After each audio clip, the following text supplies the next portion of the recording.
Ok.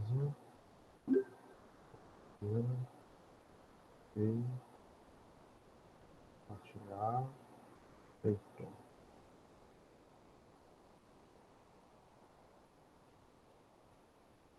Então,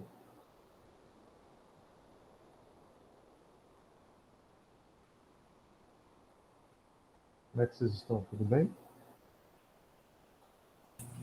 Professor, Oi. seu áudio está meio baixo.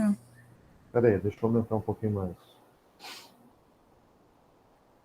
Eu coloquei em 100%. Melhorou? Agora sim, melhorou. Tá. Vamos lá então, pessoal. Bom, nós começamos uma abordagem por essa danada aqui, pela tabela periódica, né? E aí, nessa abordagem nossa, nós falamos dos metais, dos elementos mais reativos da tabela periódica, que são os elementos representativos. Aonde estão eles, professor? São esses elementos que estão nessas duas colunas aqui, incluindo esse cara aqui de cima, mas esse cara não é metal, tá? Esse cara é o hidrogênio. Nós estamos falando de metais, esses caras são extremamente reativos. E esses caras verdinhos aqui são extremamente reativos. São os dois grupos de elementos mais reativos da tabela. Reativos por motivos antagônicos. Como assim, professor? Esses têm caráter básico, ou seja, têm a tendência de doar elétrons. Ah, toda base tem tendência de doar elétrons? Sim. E o ácido tem tendência de, aqueles que têm caráter ácido, de receber elétrons. Certo? E os elementos do meio, professor? Bom, numa grande maioria, eles também têm uma tendência de caráter básico. Mas, esses elementos do meio da tabela, não sei se vocês se lembram, né? São os elementos de transição.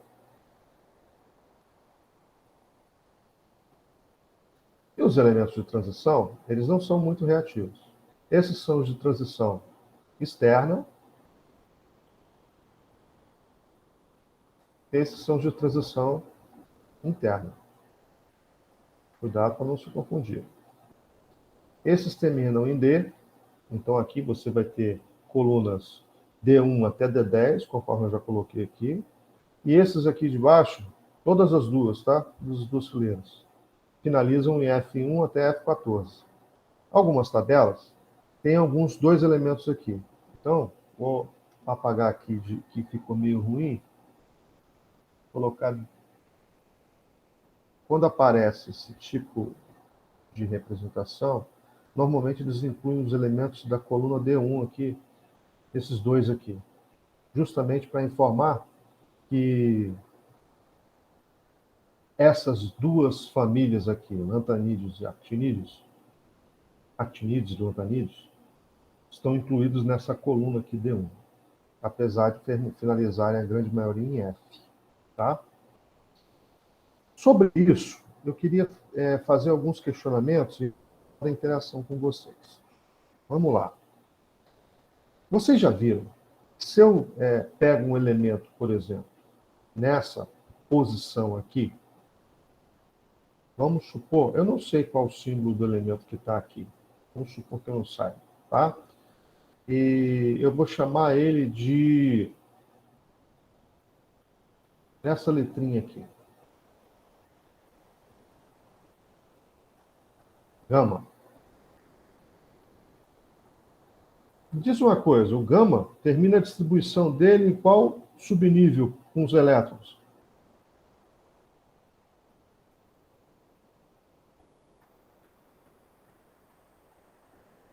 Deixa eu ver a caixa de diálogo aqui. S2. Ótimo, Ragnar. S2. Qual período que ele está? Aí você tem que olhar aqui do lado. 1, 2, 3, 4. Quarto período, 4S2. Aí você vem. faz a distribuição dele.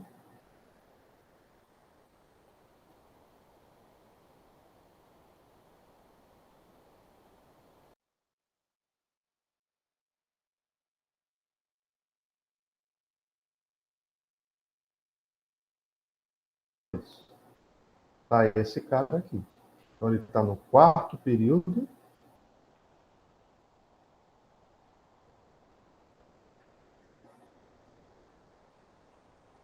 E finaliza em S2, portanto, ele é metal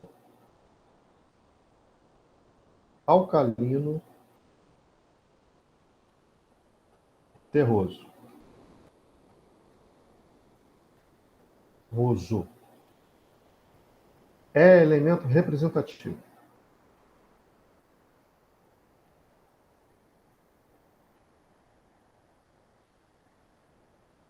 Como é que você faz a representação de Lewis para ele, professor? A representação de Lewis são os elétrons de valência. Última camada. Na última camada é a camada 4. Na camada 4 ele tem quantos elétrons? 2. Aí você vem aqui, representa os 2 elétrons. Vamos pegar um ametal lá para você notar a diferença. A gente tem distribuição de ametal aqui.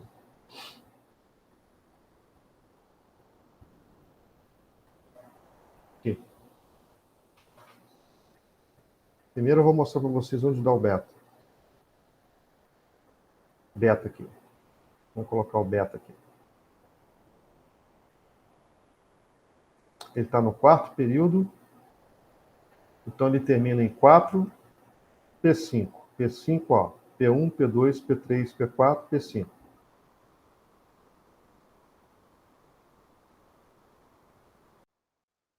A distribuição dele.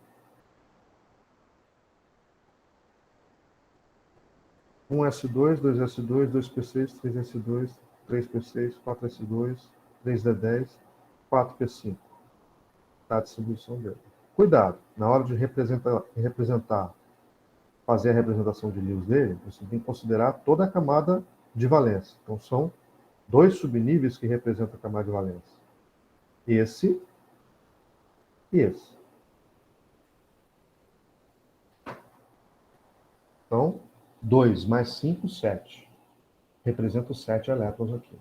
Professor, você sempre representa em pares, procura representar em pares? Sim, porque você tem que lembrar que os elétrons, eles procuram sempre a menor repulsão possível. Mas, por exemplo, pegando um subnível P, tem 3 orbitais. Aplicando a regra de Hund diz o seguinte: os elétrons têm que ser distribuídos com o intuito de ter a menor repulsão possível.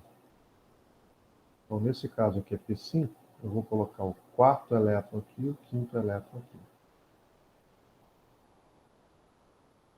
E a regra de Pauli?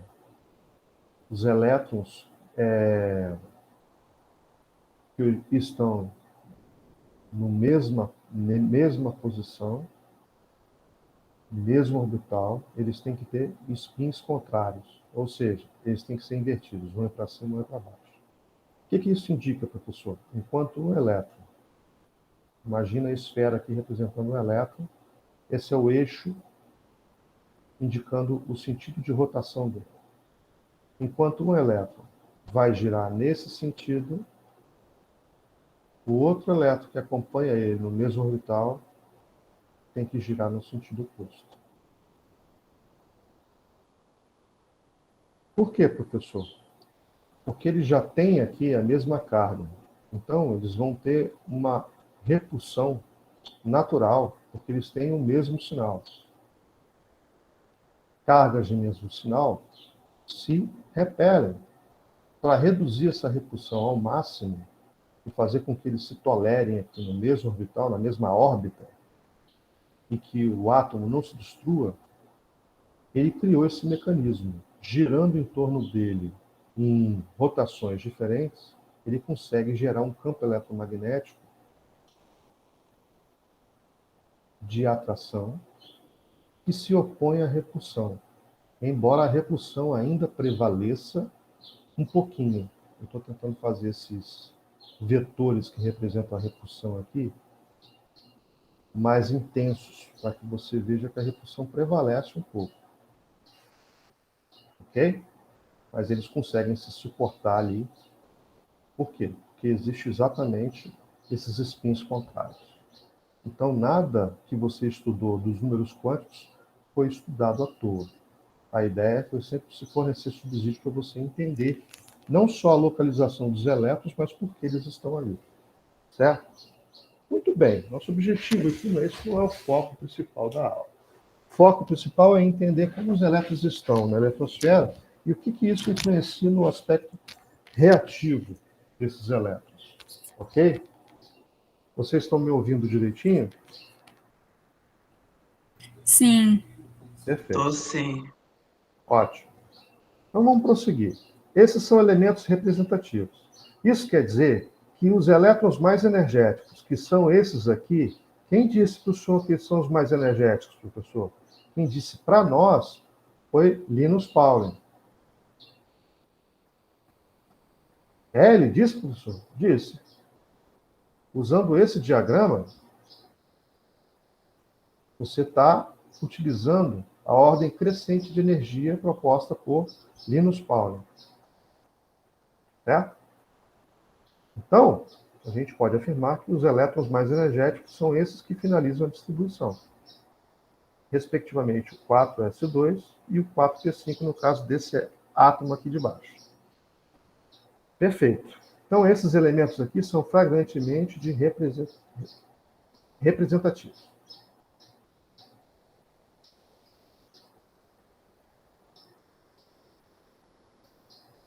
Todos os elementos da tabela, todos os átomos que representam os elementos da tabela, professor, são representativos?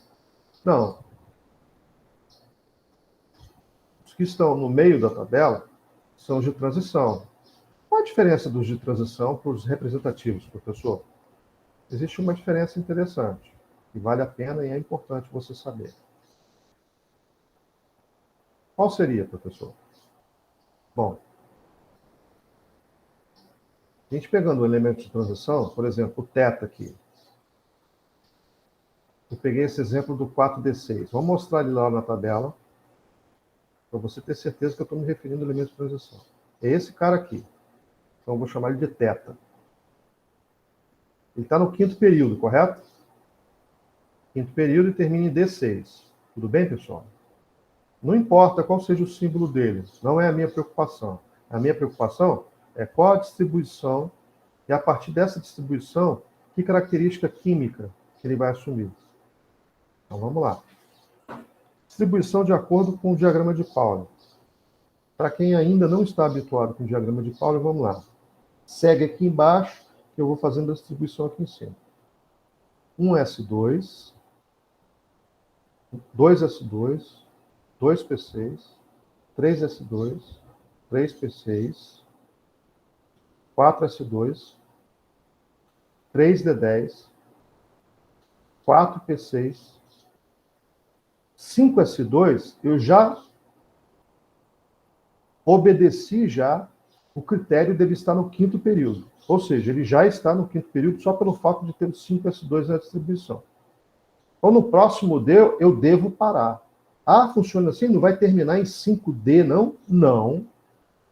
Porque se a gente prosseguir até o 5D, a gente vai ter que colocar o 6S na distribuição. E aí ele não seria do quinto período, ele seria do sexto período. Porque o que determina o período que o elemento está é o número máximo quântico principal que ele tem na distribuição, que nesse caso aqui é o 5. Então, cuidado para você não tropeçar nesse sobressalto. Alguma pergunta nesse ponto, pessoal?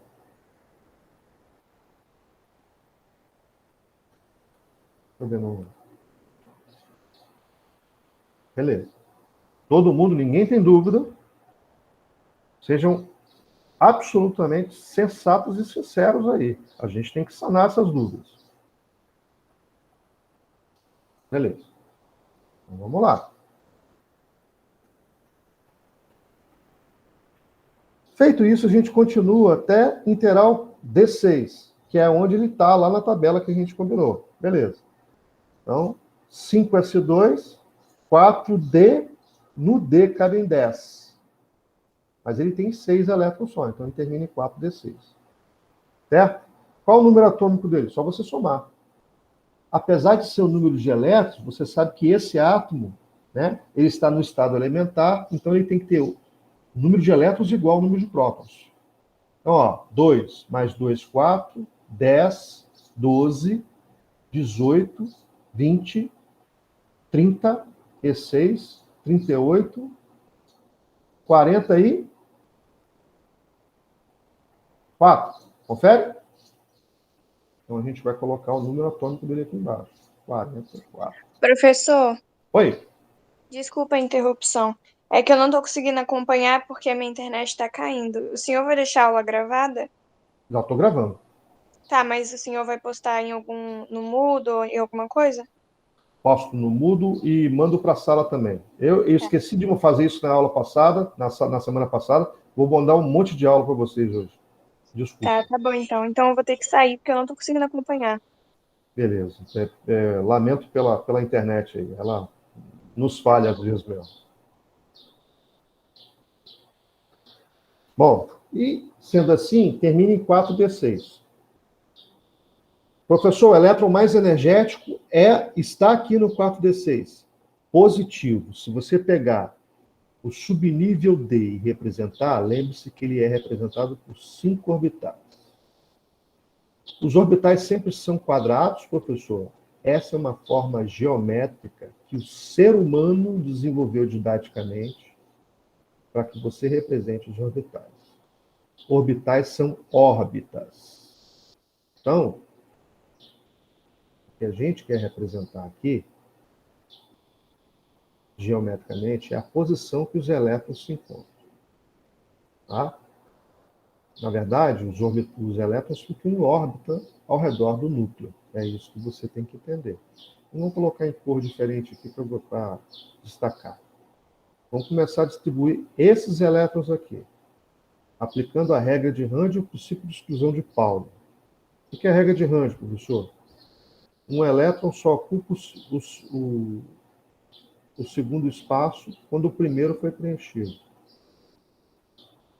Perdão. Um elétron, quando ocupa o segundo espaço, ele tem que ter spin invertido. Ou seja, se um é para cima, o outro é para baixo. Princípio de exclusão de Pauli. Um elétron tem que ocupar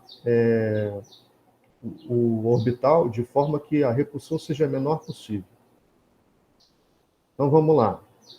Ocupação de acordo com a menor repulsão possível, um em cada um, pois todos os orbitais estão vazios. Fazendo dessa forma, a gente já tem 5 elétrons, só que são 6. O sexto vai ter que ocupar algum orbital que não está vazio. Necessariamente tem que aplicar a regra de Hund, que prevê o seguinte: o spin tem que ser contrário nesse caso. Agora vamos explicar por quê.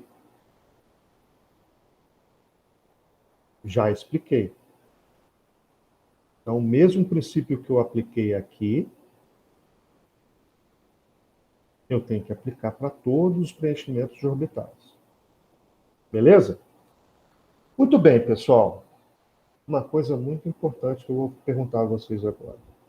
Esses elétrons aqui, qual deles é o mais energético? Necessariamente o último. Qual o segundo mais energético, professor? Esse aqui.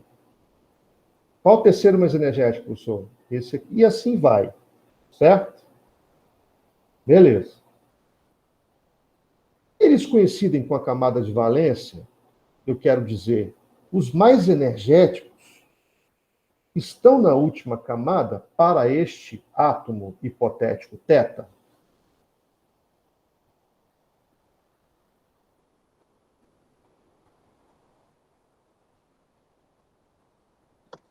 Professor, tem como o senhor explicar de novo aqueles quadradinhos que eu não consigo entender? Tem. Vamos lá. Eu tenho subníveis S, P, D e F. O S tem um orbital só, a gente costuma representar por um quadradinho. O P, representado por 3 orbitais. 3 quadradinhos. O D, 5 orbitais. 5 quadradinhos. O F, 7 orbitais.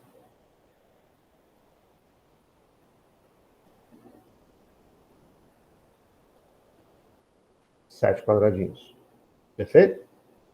Esse assimila no máximo 2 elétrons. Esse assimila no máximo 6 elétrons. Esse assimila no máximo 10 elétrons. Esse 14. O professor tem uma matemática. Perdão, pessoal. Tem uma matemática nesse trem, né? Tem. Ela sempre está presente. Adoro matemática, professor. Que bom. Varia de 4. Varia de 4. Varia de 4. Perfeito?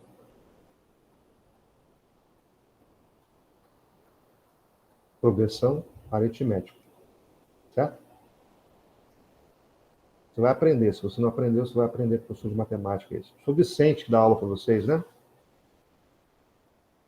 Sim. Sim, sim. Excelente professor, aquele comedor de queijo. Estudou comigo. Mãe Viçosa, safado. Manda um abraço para ele, tá? Beijo no coração. Vamos lá. S2, P6, D10, F14. Suponha que o orbital seja 3S1.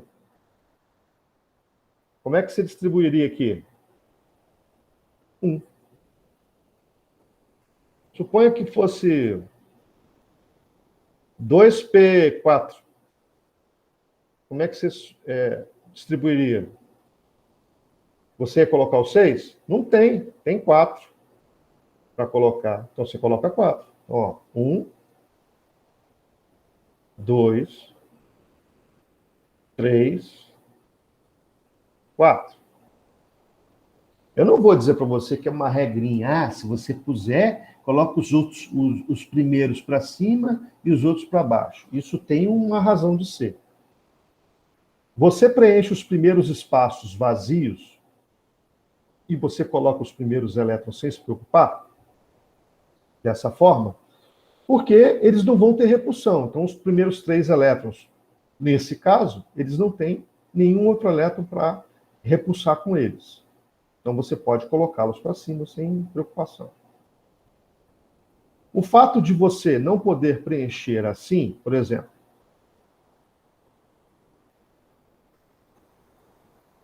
por que eu não preenchi assim, professor? Você tem que privilegiar a menor repulsão possível. Por quê, professor? Porque tudo na natureza persegue um ambiente de estabilidade. E os elétrons não são diferentes. Então, eles vão querer a repulsão menor possível. É como se tivesse uma república de 3/4. Aí você tem 4 pessoas para dividir essa república em 3/4.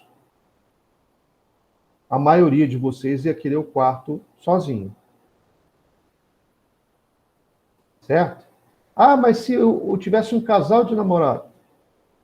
Mas é uma exceção que você está supondo, né?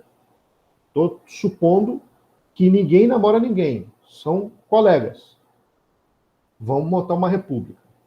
Conseguiram um apartamento de 3/4, são 4 pessoas. 2 vão ter que dividir um quarto. Certo? Mas, algum critério vocês vão ter que usar para 2 não dividirem um quarto. Beleza? Nesse caso aqui, o critério é a menor repulsão possível. E no caso dos seres humanos, seria o menor atrito possível, né? Cada um tem sua individualidade, enfim. Mas aqui o elétron é uma matéria inanimada, vamos dizer assim. Beleza? Ficou mais claro agora? Sim, sim. E essa forma, lá a camada de valência era 5s2, não era? Vamos voltar lá.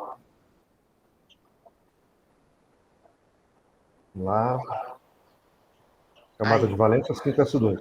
isso, aí faz com a última camada que foi posta ou com a camada de valência? Camada de valência. Vai ter um quadradinho só. Ah, sim. Porque é S, certo? Aham. No subnível S, ele é representado, Por um quadradinho só. isso. Como é que funciona isso, professor? Para ficar mais claro para todo mundo, ó. 1S, o elétron está na órbita. 2S, 3S,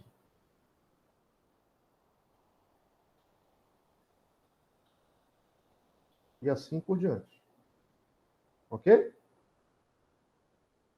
Quanto maior o número quântico principal, mais externo o elétron está em relação ao núcleo, que fica aqui no meio.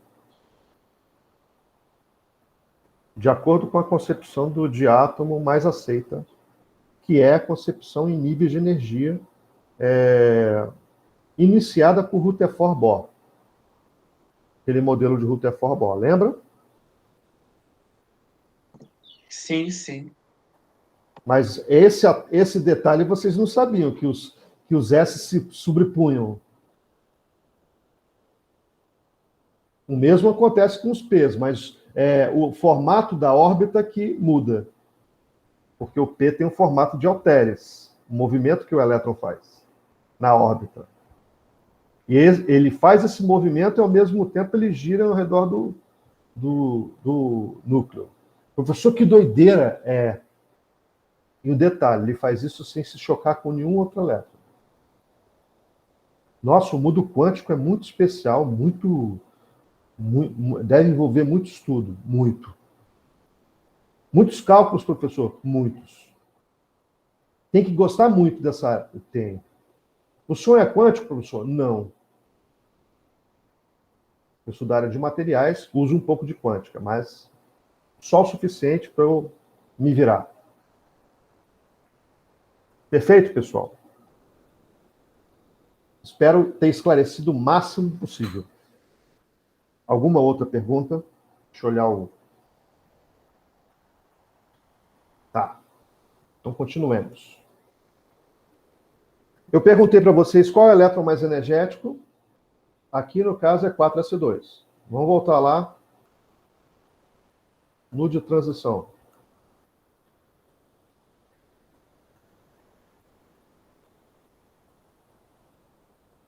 Qual é o elétron mais energético? É esse cara aqui. Aí eu perguntei para vocês. Esse aqui é o mais energético. Vou colocar ênfase nele. Os elétrons mais energéticos estão aqui, certo? Eles estão coincidindo com a última camada, 5s2 nesse caso? Turma? Não. Não. Então é por isso que ele é um elemento de transição. Todo elemento de transição tem essa característica. O elétron mais energético nunca coincide com a camada de valência. Professor, isso atribui alguma característica química que a gente deve saber? Sim. Sim. O fato do elétron mais energético nos elementos representativos coincidir sempre com a camada de valência faz com que todos esses representativos sejam extremamente reativos. Então, por exemplo, se você voltar lá na tabela, você vai verificar que os representativos estão nos lados extremos da tabela. Aqui estão os metais representativos e aqui estão os ametais representativos. Todos os dois grupos são os dois grupos mais reativos da tabela. Esses porque têm um caráter extremamente básico, e são extremamente reativos, formando bases. E esses são extremamente reativos, formando ácidos. Esses porque doam elétrons com facilidade, então bases têm características de doar elétrons com facilidade. Átomos que têm caráter básico. Átomos que têm caráter ácido têm característica de receber elétrons com facilidade. Como é que funciona isso, professor? Nos óxidos funciona assim. Então, na hora que você for formar um óxido, saiba que isso vai influenciar. Enquanto vai abrindo aí, eu vou colocar alguns exemplos para vocês. Então, vejam. Eu vou colocar um grupo de óxidos aleatórios aqui. Tá? Alguns com elementos de transição, alguns com elementos representativos. Tá? Mas primeiro com representativos, que é onde é mais fácil, é onde você tem que se lembrar que os óxidos são extremamente reativos. Cl2O3. Vou colocar o CO2, que está em tona aí. Tá? Vou colocar o CaO, que é o óxido de cálcio, a famosa Cal, né? E vou colocar um óxido metálico bem interessante, Na2O. Todos eles são extremamente reativos, professor. Esse cara é ametal extremamente reativo. Esse cara é ametal extremamente reativo. Esse cara é metal extremamente reativo. Esse cara é metal extremamente reativo. Esses aqui são formados por metais representativos. Esses aqui são formados por ametais representativos. Ambos são óxidos de elementos representativos. Certo? Então, com água, não importa o que você vai balancear, você já pode de cara afirmar que aqui vai dar um ácido. Com água, dado o caráter dessas substâncias, não importa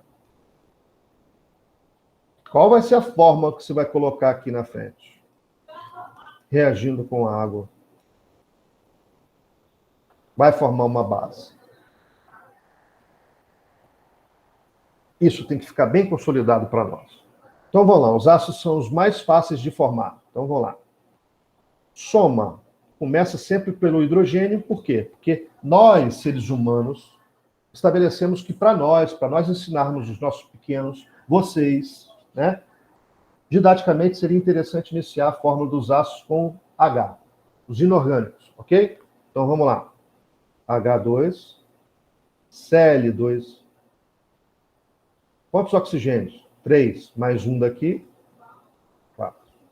Aí eu pergunto para vocês, são múltiplos? Sim. Sim, então eu simplifico todos por 2. Meto 2 aqui na frente, pá, mudo aqui, 2 dividido por 2, 1, 2 dividido por 2, 1, 4 dividido por 2, 2. Aí eu preciso escrever. O 1 eu não preciso escrever, o 2 eu preciso. Qual é a fórmula do ácido? HClO2. Depois a gente se preocupa com o nome.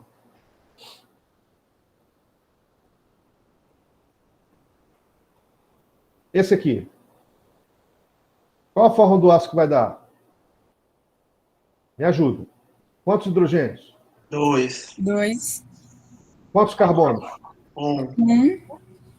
Quantos oxigênios? 3.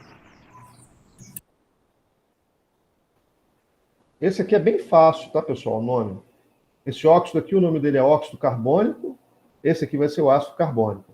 Esse ácido é bem utilizado nas cervejas e refrigerantes. Aí tem a turma de meio ambiente, que são vocês. Eu até amei que vocês tiveram que montar uma turma de química separada. Fica mais fácil de abordar com vocês ainda. Refrigerantes. Eu queria tocar num assunto bem delicado. Meio ambiente, pessoal. Eu sou um químico ambiental. Então vamos lá. Existe um lançamento de uma proposta muito interessante, que inclusive algumas empresas estão tentando fazer isso. Exemplo, iFood. Você pede uma comida no iFood, ele manda a mensagem para você. Ó, nós já tratamos de neutralizar a quantidade de CO2 que está sendo gerada em função do seu pedido, tá? Eu falo para vocês, duvido. Eu pergunto para vocês, aonde pode estar sendo gerado CO2 quando você pede uma comida?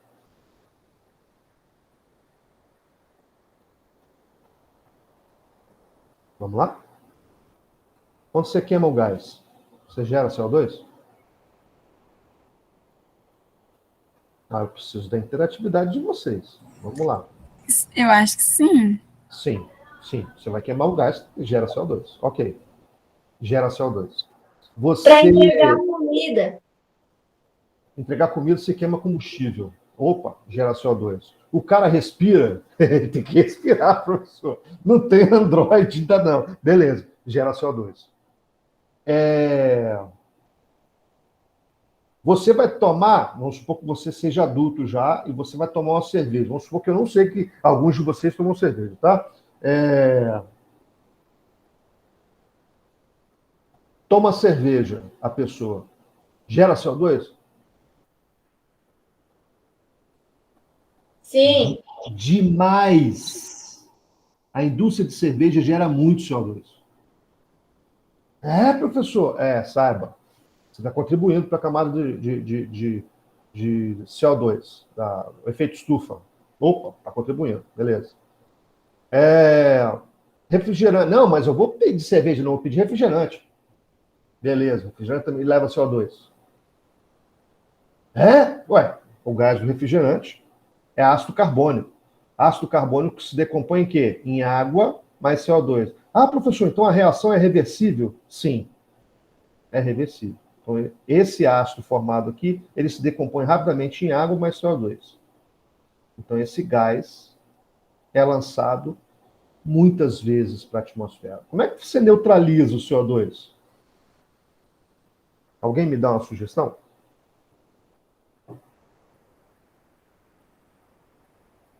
Como é que você neutraliza? Você equilibra essa conta? Acrescentando uma base? Quimicamente, você está correto. Quimicamente, você está correto. Gostei da observação. Mas, do ponto de vista ambiental, como é que você neutraliza o CO2? Ai, meu Deus, eu tô até com medo de falar. Mas Não tenha. plantando árvore. Opa! Ou trabalhando algum organismo fotossintetizante. Toda vez que o iFood manda uma mensagem para você falando assim, ó, estamos neutralizando o CO2, significa que ele está fazendo o quê? Plantando uma árvore. Plantando uma árvore ou colocando uma alga no oceano. Seria mais eficiente colocar alga. O problema é que se você colocar alga no oceano, existe uma teoria de que se absorver muito CO2 da atmosfera e a alga se proliferar demais, ela pode competir com os organismos vivos que estão na água. Opa, estou deixando de ter um problema para gerar outro. Vocês estão entendendo como é que o ambiente é complexo?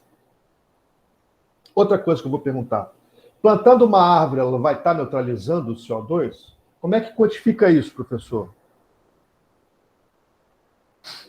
Ótima pergunta. Tem resposta? Ainda não. Ah, alguém levou a proposta na Eco 92, que foi realizada no Rio de Janeiro, em 1992. Primeira conferência que foi internacional de meio ambiente que foi realizada no Brasil. Dessa conferência saiu a proposta de neutralização de CO2 a partir do plantio de árvores. Ou, melhor, a partir da criação de uma bolsa do carbono. Como funcionaria isso, professor? Aqueles países que poluem muito pagam para os países que poluem pouco para poderem poluir. Estão vendo coerência nesse processo? Não. Beleza. Funcionou o crédito do carbono? Não, não funcionou. Foi até uma boa ideia, mas não funcionou. Nem vai funcionar. Agora, se doer na qualidade de vida do ser humano, provavelmente vai funcionar. Quem é que está sofrendo as consequências ambientais anormais em função das alterações climáticas? E aí vem a seguinte pergunta: nós vamos esperar o agudo chegar para tirar conclusões de que a poluição está influenciando no aquecimento global? Ou seja, nós vamos esperar a poluição aumentar significativamente para poder, em cima disso, tomar alguma medida relativamente à poluição atmosférica? Porque só aí nós vamos ter dados estatísticos suficientes para afirmar, não, realmente está influenciando. Só que aí já vai ter aquecimento global, já vai ter radiação solar suficiente na Terra para causar câncer de pele nas pessoas de pele mais clarinha em determinados horários do dia. Que tal? E aí já vai ter muito organismo vivo dos oceanos, lagos e corpos d'água morrendo. Entendido, pessoal? Então, esse é o momento de falar com vocês do CO2, que está sendo muito debatido aí. Muitas empresas vão usar isso. Cuidado com isso. Isso pode ser um tema de redação no Enem, mas também para suas vidas. Tá? Muito importante isso. Outra coisa, toda vez que você promove um aquecimento, mesmo que não libere CO2, você está aquecendo a atmosfera. Você está promovendo a queima de um outro gás que está muito presente na atmosfera e que reage fácil se você aquecê-lo. Ele é inerte se estiver nas condições atmosféricas, mas reage fácil se você aumentar a temperatura. Quem é esse cara? Nitrogênio. Ele perfaz cerca de 70% da atmosfera. Ou seja, qualquer aquecimento que você gerar, você vai estar gerando gases NOx, que são estufa e que são também causadores de chuva ácida. Que tal, pessoal? Temos que nos preocupar? Muito. Muito. Então, essas empresas estão tomando a medida. Eu acho que dá tempo ainda. Se Deus quiser, a Terra não acaba daqui a 10 anos, não. Vamos torcer. Continuando o nosso assunto, voltando à questão das funções, esses óxidos aqui são metálicos e são representativos. Com certeza, o produto vai ser o quê? Uma base. Vocês se lembram com que espécie química a base finaliza? A fórmula? Hidroxila. Hidroxila. Aí vai dar um trabalhinho a mais. Né? Porque aí você vai ter que se lembrar que o oxigênio aqui é -2, para você determinar a carga do cara que está acompanhando aqui o oxigênio, +2.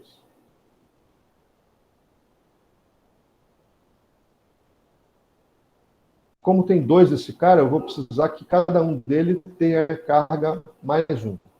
Então, são 2 bases de fórmulas diferentes que vão ser formadas. Por quê? Porque a hidroxila é sempre -1. Então, se o cálcio é +2, quantas hidroxilas vão ser necessárias para neutralizar a carga do cálcio?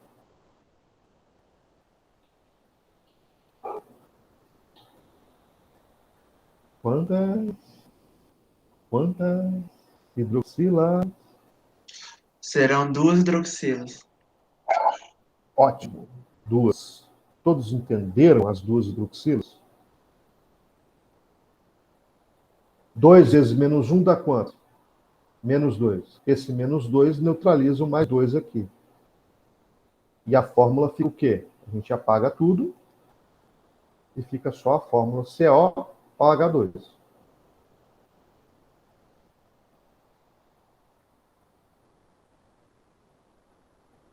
Daqui a pouco a gente vai balancear, tá? Vamos primeiro verificar aqui quais são as bases formadas.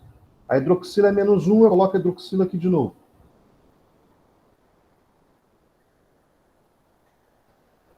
Só que aqui o sódio é +1. Então vai ficar elas por elas, correto? Neutraliza. Então a fórmula fica o quê? NaOH. Perfeito? Turma? E aquele 2 no Na no começo? Isso. Vamos balancear agora. Aqui, na cagada, a gente já balanceou. Certo? Por quê? A gente começa pelo metal. Não tem metal na equação química. Então, o primeiro cara que a gente balanceia são os metais. Depois, os ametais que não seja o oxigênio. Não pode ser ele. Depois, o hidrogênio e, por último, o oxigênio. Essa é uma regra de balanceamento por tentativa. Então, vamos lá. Tem algum metal na equação? Não. Quantos ametais que não são oxigênio estão presentes? Vamos ver aqui. Cloro. Quantos tem aqui? Quantos tem aqui?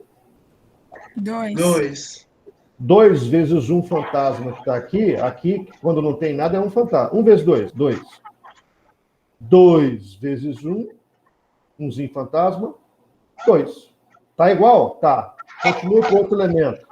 O próximo elemento a ser balanceado é um metal que não seja oxigênio. Tem outro metal? Não. Então vai para o hidrogênio. Quantos hidrogênios tem aqui?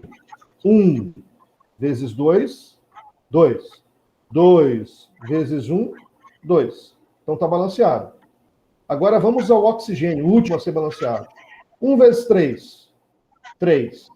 Mais 1, 4. Depois da seta, 2 vezes 2, 4.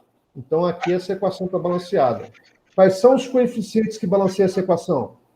1, 1 e 2. Esses são chamados coeficientes estequiométricos. Coeficientes estequiométricos de balanceamento.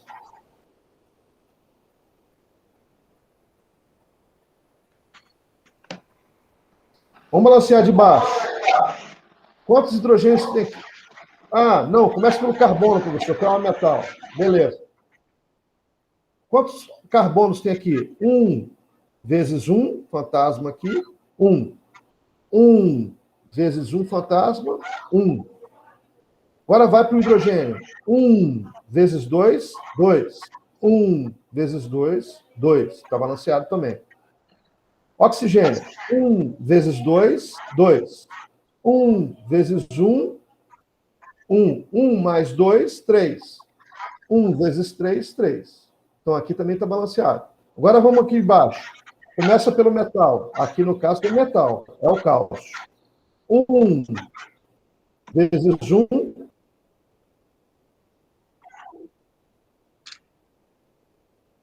1. 1 vezes 1, 1. Vou para o hidrogênio agora. 1 vezes 2, 2. 1 vezes 2 vezes o fantasma que tem aqui, 2. Beleza. De novo. Oxigênio agora. 1 vezes 1, 1. 1 vezes 1, 1. 1 mais 1, 2. Eu tenho 2 oxigênios antes da seta. Depois da seta. 1 vezes 2, 2. Vezes um fantasma aqui, 2. Então, está balanceada a equação? Tá. Quais são os coeficientes? 1, 1, 1. Os coeficientes estequiométricos. O que são esses numerozinhos aqui embaixo, professor? São as chamadas atomicidades. Para que servem as atomicidades, professor? Para indicar quantos átomos de um determinado elemento existem numa fórmula química. Atomicidade. Professor, e a última equação que o colega perguntou? Beleza. Vamos começar pelos metais. Quantos sódios tem aqui? 1 vezes 2, 2. Quantos tem lá? Opa, só tem 1. Mete o 2 aqui na frente. Eu não posso colocar o 2 aqui. Por quê? Porque eu vou alterar a fórmula. E a fórmula já levou em conta o balanço de carga. Eu não posso alterar esse balanço de carga. Por isso que eu não posso alterar o número aqui embaixo. Então, eu posso alterar só o coeficiente. 1 vezes 2, 2. Mete o 2 aqui na frente. Agora, vamos para o hidrogênio. 1 vezes 2, 2. 2 vezes 1, 2. Então tá igual. Oxigênio agora. 1 vezes 1, 1. 1 vezes 1, 1. 1 mais 1, 2. 2 vezes 1, 2. Tá balanceado, professor? Tá. Quais são os coeficientes de balanceamento? 1. Perdão, pessoal. Esbarrei nesse trem aqui. Qualquer coisa que esbarra tecnologicamente aqui, abre a janela aqui. Porcaria. Agora vai ficar atrapalhando essa bodega aqui enquanto eu não fechar.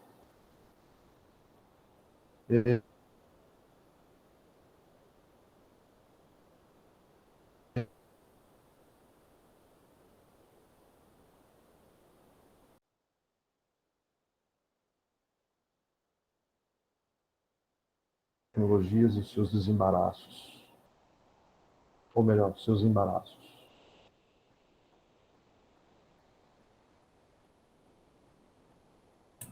Eu acho que se você clicar fora assim, sai. Sai? No meu também abre. Aham, clicar, tipo, ali na página aqui fora. Nessa parte branca da tela.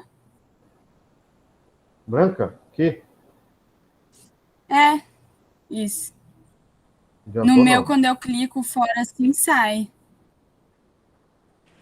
Professor, clica ali onde está escrito ensolarado, tem a temperatura e vai sair. Aqui? Não, agora dá para fechar. Boa Não, ideia. professor, é lá embaixo. Aí foi. Já fechei. Foi. Beleza? Então ficaram quais coeficientes? 1, 1 e 2. Professor, isso é muito importante? Muito. Vamos brincar um pouquinho para você entender aonde que eu quero chegar. Dalton disse que as fórmulas químicas elas são formadas sempre na mesma proporção. Então, por exemplo, eu tenho a molécula do oxigênio. Eu tenho 2 átomos de hidrogênio e 1 de oxigênio. Sempre, professor? Sempre. Lógico, existe uma geometria para essa molécula, que eu posso ver nesse programa. Dessa forma condensada, se você quiser apenas vislumbrar os átomos e a geometria angular, por isso que a água é extremamente polar. Aqui está acertado, aqui agora o átomo de oxigênio está maior do que os átomos de hidrogênio, está bem bacana. Se você quiser ver as ligações, aqui eu não gostei dessa situação aqui, porque a esfera do oxigênio aqui deveria estar bem maior do que os hidrogênios, porque o oxigênio tem mais prótons, então ele tem mais massa. Vamos mudar a molécula. Eu não quero mais trabalhar com água, eu quero trabalhar com outra substância. Vamos trabalhar com gás oxigênio. Se você quiser, beleza, mas não é um óxido. A gente está trabalhando com óxido. Então vamos lá. Pá. Isso é um óxido? É, peróxido de hidrogênio. É um óxido. Professor, tem alguma exceptualidade? Tem. O oxigênio aqui é -1. Por quê? Alguém sabe me dizer? Professor, Diga aí. a gente tem aula agora 4 horas. Oh, que pena. Queria ficar com vocês aqui mais tempo. Só ver essa geometria aqui. Estão observando aqui o hidrogênio aqui que está em planos diferentes? Tá, para quê? Para ter repulsão menor. Então, até a geometria dela é diferente. Aqui, a fórmula condensada da molécula, vislumbrando geometria, mas sem ver as ligações. Pessoal, entra nesse link aqui, quando você puder, dá uma vislumbrada nisso aqui, para você explorar as diversas possibilidades de você montar moléculas e usar tanto a teoria de Proust como a teoria de Dalton nas proporções e na formação de óxidos, tá? Se você quiser balancear, existe outra possibilidade. Dentro dessas simulações aqui, você tem aqui embaixo, você pode brincar também e fazer o balanceamento de equações aqui. Tá certo? Faça isso e ótima semana para você, tá? Aquele abraço, boas aulas para vocês aí. Tudo de bom. Fiquem com Deus. Aquele abraço.